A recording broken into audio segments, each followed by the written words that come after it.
Welcome to our deep dive on securing a CI/CD pipeline, focusing on the advanced supply chain project with OpenSSF. Let's get started.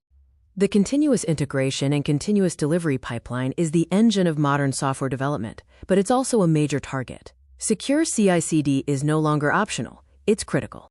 We're seeing a worrying rise in software supply chain attacks, where adversaries compromise components earlier in the development lifecycle to affect downstream users globally.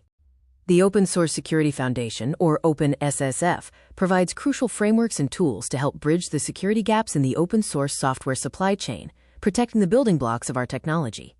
Let's explore some advanced security concepts that are essential for hardening your CI/CD processes against sophisticated supply chain threats. Understanding pipeline threats is the first step.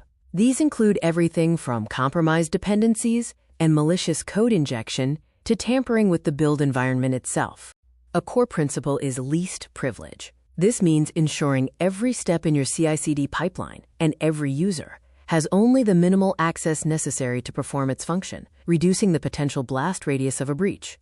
Now, let's look at the OpenSSF tools designed to bolster supply chain security directly within your pipeline. Key OpenSSF projects like SLSA, which stands for Supply Chain Levels for Software Artifacts, provide an end-to-end framework, while Scorecard automatically checks security health using a set of risk-based checks. Integrating automated security scanning, vulnerability, and dependency checks directly into your CI/CD pipeline is crucial to catch issues before they reach production.